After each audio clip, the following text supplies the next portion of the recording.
那我能不能问一问，他为什么突然就跟我失去联系了呢？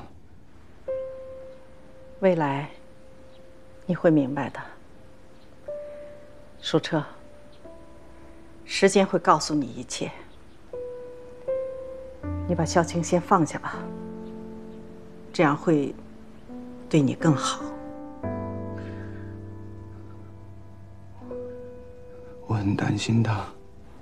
其实他更担心你。他担心我。他知道我的情况吗？不管他知不知道，他都会非常惦记你的。阿姨，你能不能帮我转告小青一句话？好，你说吧。麻烦您告诉小青，不管因为发生什么，也不管因为什么原因，我会一直在这儿等他，等到他回来。好，我转告他。哦，那我还能再跟您联系吗？可以。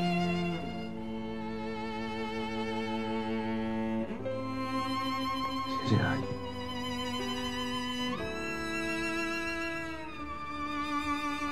再见。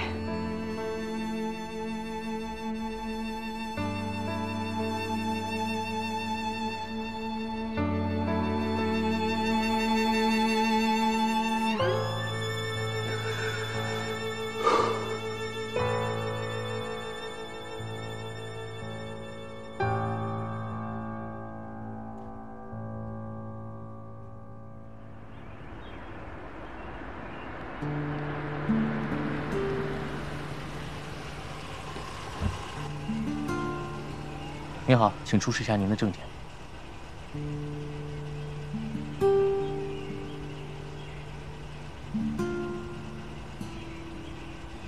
好。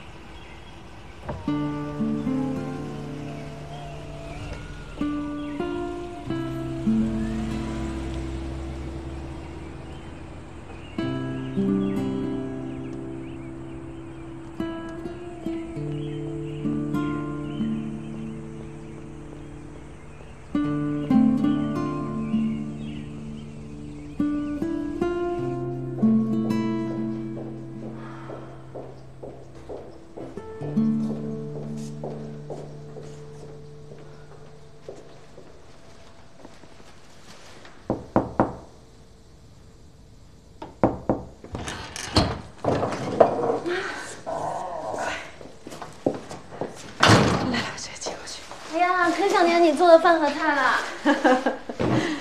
馋我的饭了是吧？那呀，今天就把这些全吃光，也算是庆祝了。庆祝什么呀？你爸呀，今天跟我悄悄透露了，专案组的内奸抓到了，而且已经逮捕了。那我岂不是就可以回家住了？不可以。在庭审没有宣判之前，任何危险和意外都可能发生。你只有待在这儿，有人保护才最安全。唉，妈，你都不知道，我待在这儿一点点时间概念都没有。我每天去楼下散步，身后总是跟着2个小尾巴，跟犯人没什么两样。这一天天的时间过得好漫长啊，感觉一天过了好几天。不像我在美国的时候，恨不得1分钟掰成2半，嗖一下1天就过去了，嗖2下1周就过去了。对了，舒澈今天往家里打了个电话。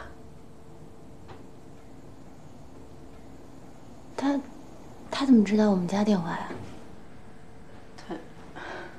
他从北大法学院那儿弄到的。他回来了。那他已经知道他家出事了。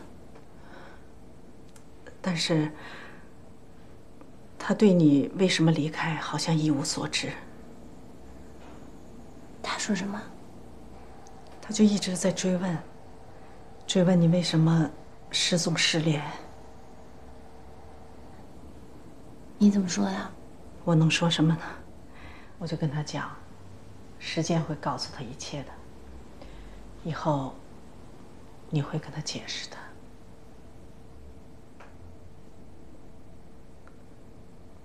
啊，他还让我转告你一句话。什么？他说不管因为什么，不管发生什么，他都会一直等着你。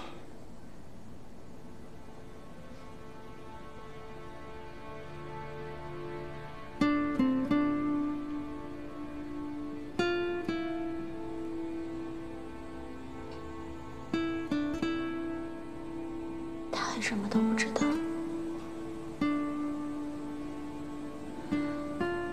他不知道我在他家的灾难里扮演了一个什么样的角色。他不知道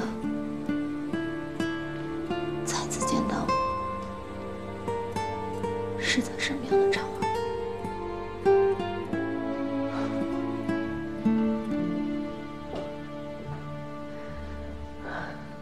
晴，他早晚会明白，你不是有意欺骗的，你也不希望这样。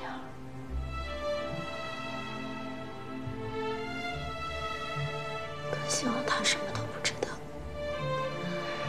多希望时间可以停止，他永远都不知道就好了。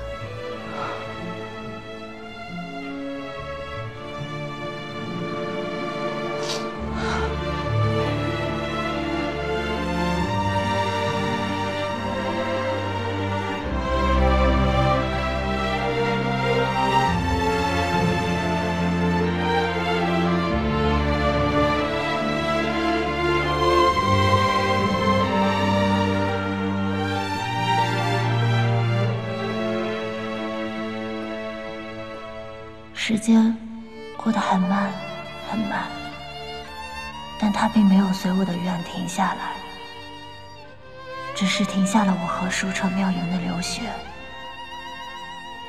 我们三人待在抽丝拉线的时间里，等待着同一天的到来。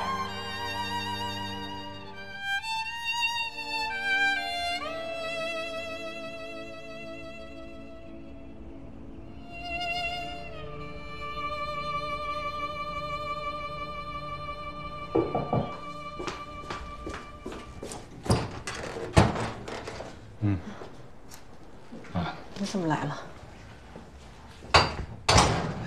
爸，青儿，我必须要和你谈一谈，这件事情事关重大。什么事儿啊？你坐那说。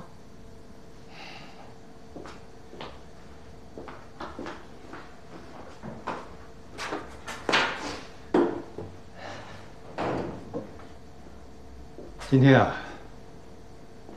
城委的特别助理汪若楠又供述了一个我们之前不掌握的新情况，很有可能牵扯出新的犯罪事实。根据他的供述，城委曾经出资在美国注册了一家风投公司，向舒澈的田园科技投资了300万美金，之后又授意他在美国的伙伴公司把业务指定承包给舒澈的公司，并且支付了远远高于报价的费用，让舒澈赚取了巨额的利润。城委就是通过这种投资经商的方式，乔装改扮，变相的行贿输枉，把舒澈的公司变成了他们行贿受贿的资金周转平台。青儿，你曾经担任田园科技的法务，公司的合同都经由你手，公司的账目收支，你也不会一无所知。对这些情况，你了解吗？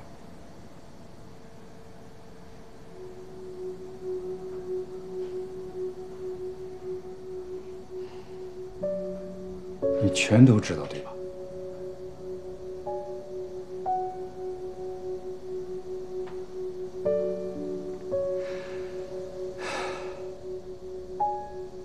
你明明知道我在侦办此案，明明知道检察院正在搜集汇总程伟、舒旺行贿受贿的犯罪证据，却对自己掌握的重大犯罪线索知情不报。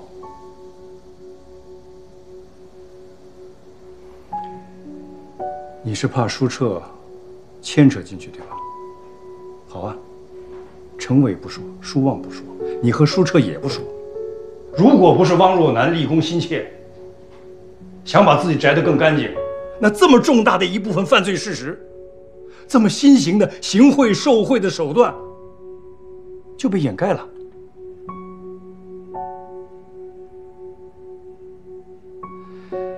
小青啊，你也是学法律的，也是未来的法律从业者，以事实为依据，以法律为准绳，也将会成为你的信条。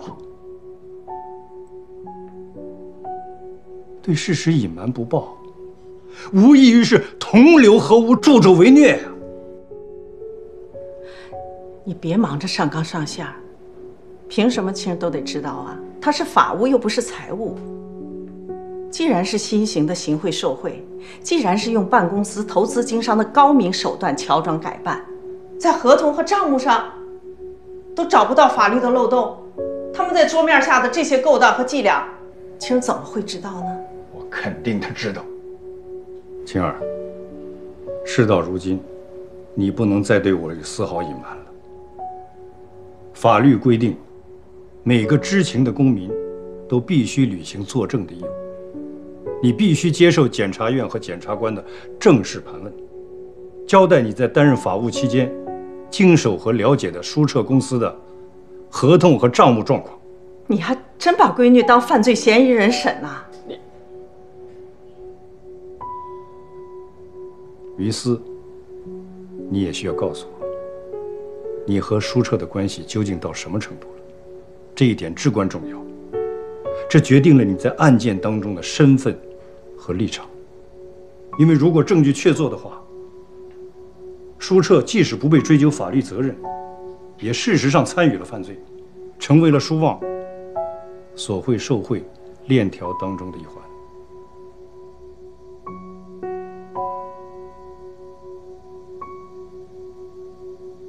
你想要了解的真相，我都知道。正因为知道，我才可以100%的确定舒澈的行为丝毫不触犯法律。也正因为如此，我才心安理得的没有告诉你这一切。那么舒澈是不是接受了程伟300万美金的投资？是不是接受了伟业的伙伴公司的业务合同，并赚取了巨额的利润？风投注资和华龙 OA 系统升级，这2个合约都是我亲自过手的。那还不是触犯法律吗？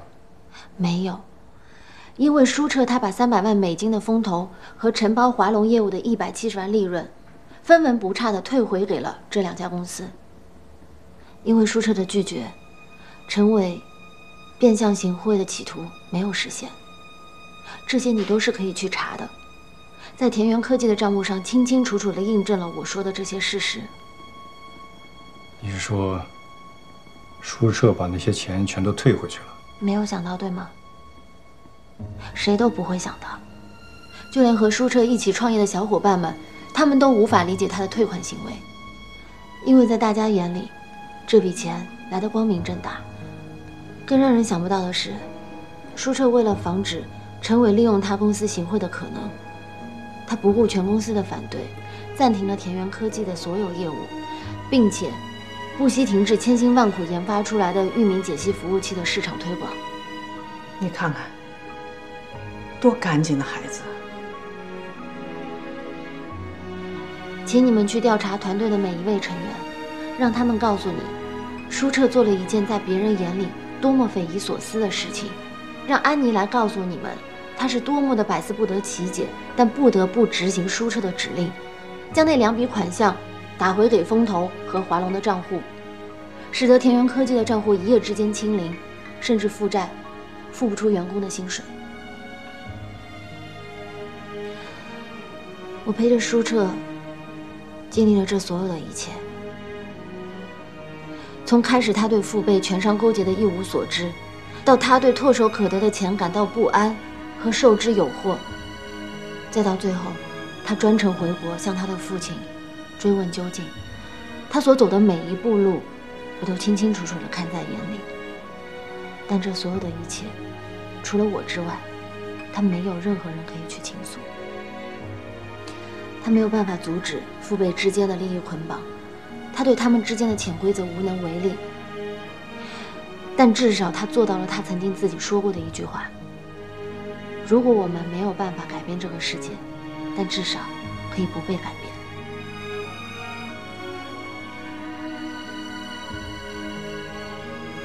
很好，晴儿，你现在是说忘受贿案最至关重要的证人。你不但要证明刘彩琪提供证据的合法性，同时还要证明程伟通过舒澈公司变相行贿。更重要的是，你要证明舒澈的清白。晴儿，你是这场国家诉讼的胜负手。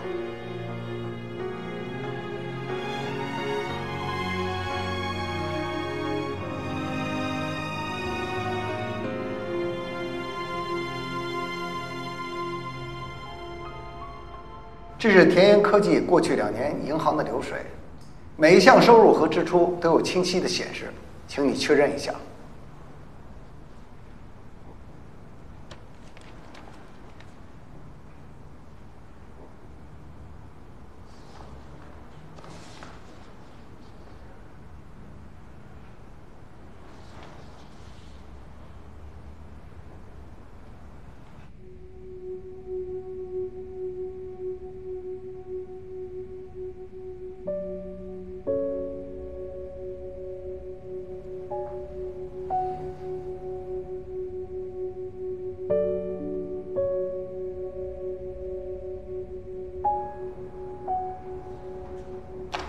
确认没有问题。你能告诉我们为什么将300万美金退还风投，以及为什么退还170万给北美华龙吗？因为我怀疑这笔风投融资跟程伟有着千丝万缕的关系，甚至很有可能幕后出资的人就是他。虽然这一点我到现在只是猜测，也没有能够证明他的证据。至于华龙的业务，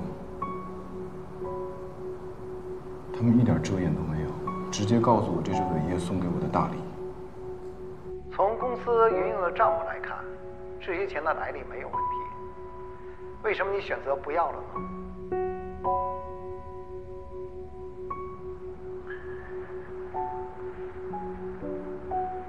因为我清楚他们是什么，我只遵循我自己的内心。最后一个问题，这一切你父亲舒望知情吗？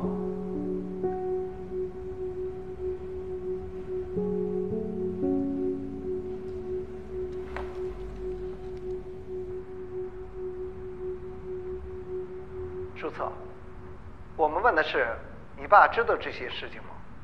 如果知道的话，他的态度是什么？他不知道。你确认？我确认。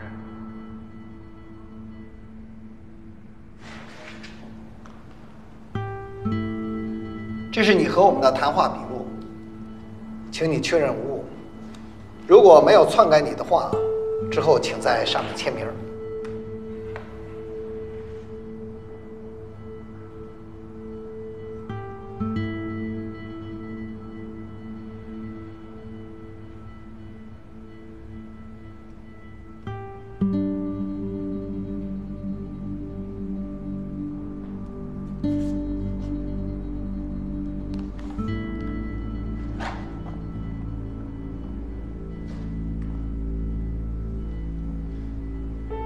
现在你可以离开了。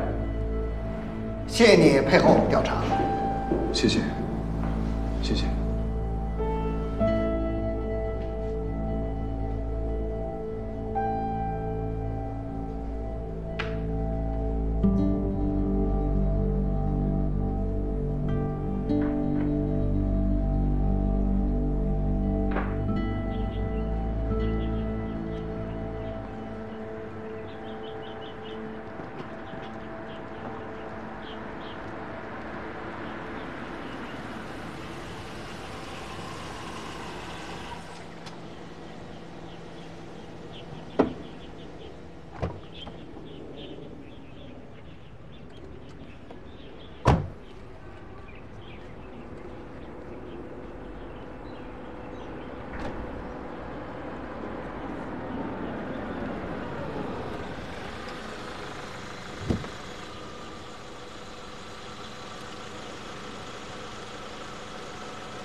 舒澈被检察院约谈了，他的陈述跟你的说法是一致的，这也跟我们对田园科技的账目以及公司员工的调查结果互为印证。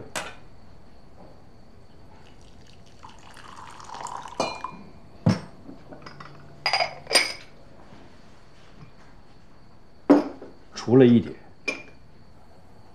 哪一点？舒澈说，舒旺对这一切都不知情。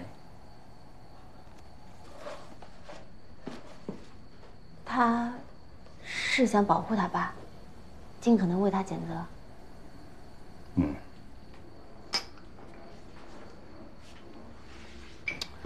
那舒澈现在还会被追究责任吗？虽然他退回了变相贿赂金，但是这一部分的事实仍然会被列入起诉书，作为成为行贿未遂的证据。法院什么时候开庭？很快。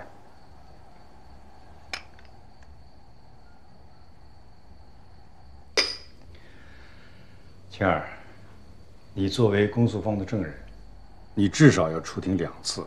2次？对。第一次呢，是当公诉方举证刘彩琪的证据的时候，你必须出庭，证明其真实性，证明他们是经由你的手，来自于已经死亡的刘彩琪本人。这我知道。那第2次呢？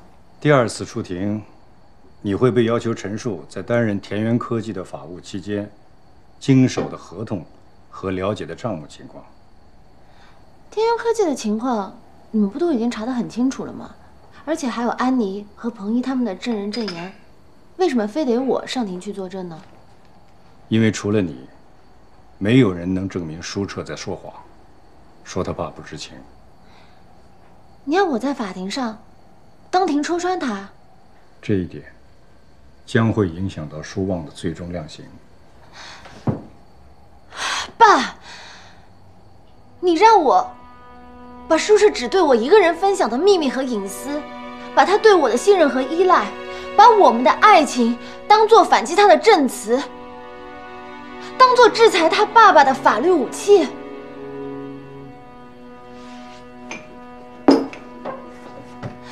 你让我在法庭上怎么去面对他？你让我以后怎么去面对他？如果我按照你说的所有的都这么去做了，我跟他的一切就都毁了。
请大家安静，全体起立。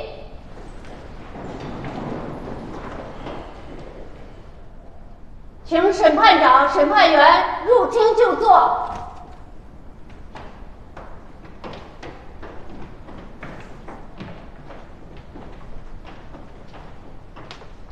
请坐下。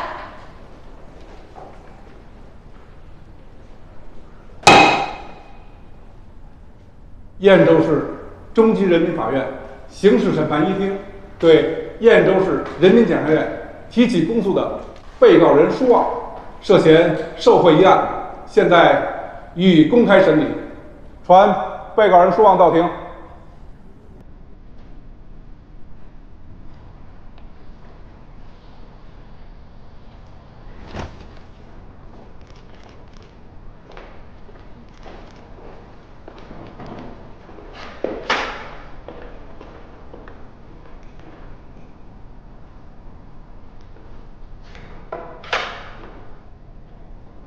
现在进行法庭调查，请公诉人宣读起诉书。好。被告人舒旺，在其担任燕州市副市长期间，于2011年至2014年，利用职务之便，接受伟业集团董事长程伟的请托，为其谋取利益。在伟业集团取得市政府地铁项目投标地铁车厢制造权的过程当中，非法收受程伟贿赂的财物、房产，共计折合人民币5624万元，数额特别巨大。其行为触犯了《中华人民共和国刑法》第385条、第386条之规定，应以受贿罪追究其刑事责任。被告人，你对起诉书中指控你的犯罪事实和罪名有无异议？没有。现在由辩护双方举证，请公诉人向法庭出示证据。公诉人向法庭出示第一组证据。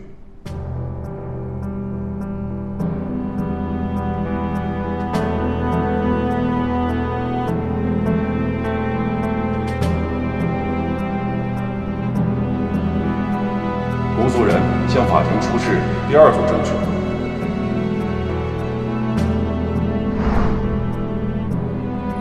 公诉人向法庭出示第三组证据。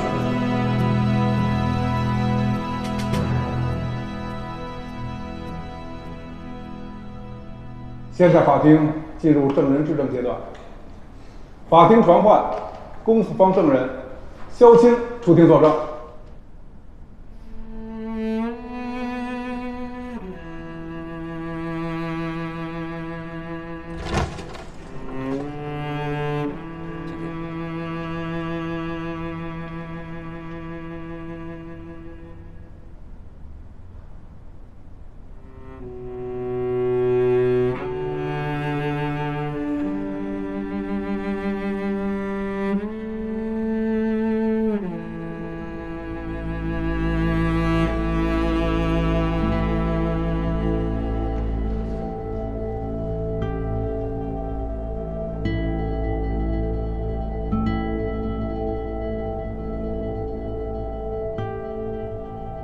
证人要如实提供证言，有意作伪证或藏匿罪证的，要承担法律责任，清楚吗？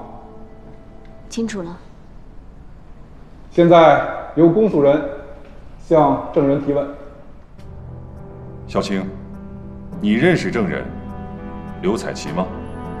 认识，但我们只见过一面。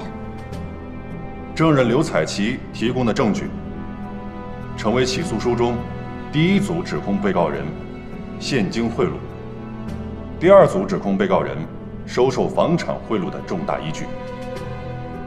作为程伟曾经的特别助理，以及舒旺的情人，他的多重身份确保了其证人证言的真实性。但是非常不幸，他他在2014年11月27日于美国家中意外身亡，无法到庭履行证人义务。为了证实刘彩琪所提供的证据的真实性，公诉方请另外一位证人肖青到庭陈述，他本人如何在刘彩琪死亡前1小时被其约到家中，并向证人肖青交付了今天公诉方提交法庭的刘彩琪的全部证据。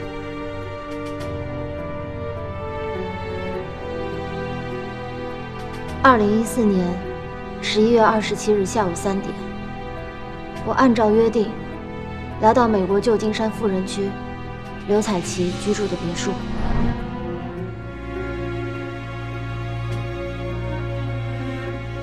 请坐。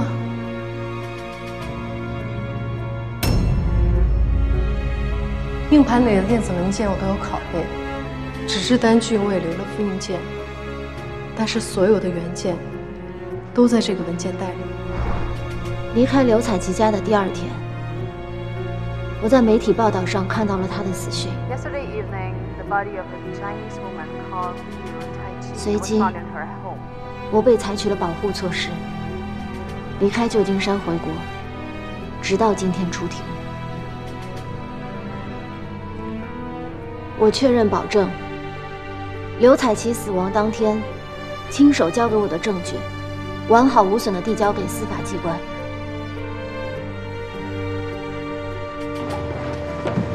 别动我东西！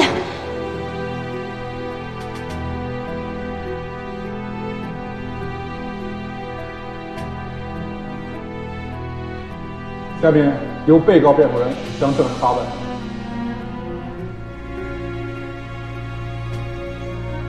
我想请问证人肖青，你的身份只是旧金山某大学攻读硕士研究生的普通留学生，为什么是你到刘彩琪家获取他本应提交给司法机关的本案证据？为什么你有关系和渠道把这些证据传递给负责侦查本案的专案组检察官？因为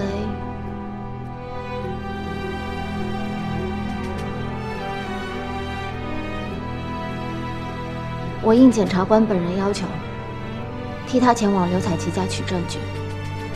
虽然在这之前，谁都没有告诉我那是什么。检察官为什么委托你代为前往？因为他当时来不了旧金山，但出于对证据的保护，他和刘彩琪达成一致，把证据交由我来暂时保管。专案组检察官为什么如此的信任你，把如此重要的事情托付给你？你跟他什么关系？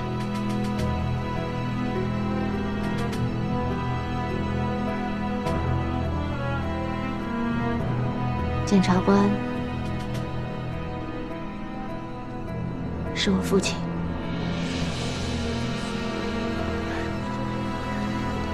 一起重大案件的取证，却是通过一对父女过家家一样的内部传递。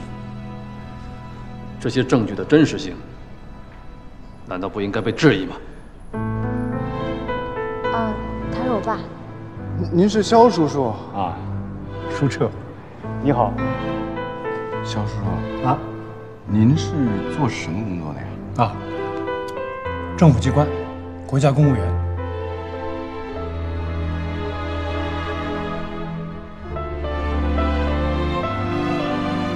请证人退庭。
你爸他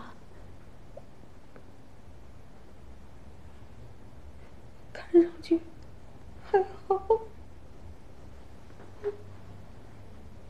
挺好的，跟过去差不多。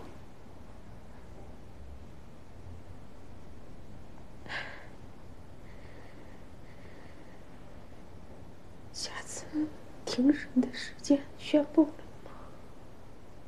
我要是身体好一点，我也去听听。你还是别去了。你现在要做的事情就是养好身体，不要被任何事情影响。您放心，一切有我。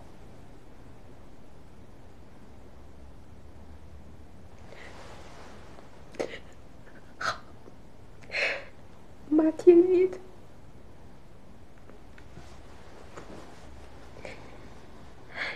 你怎么样？都好吗？我挺好的，你放心吧啊。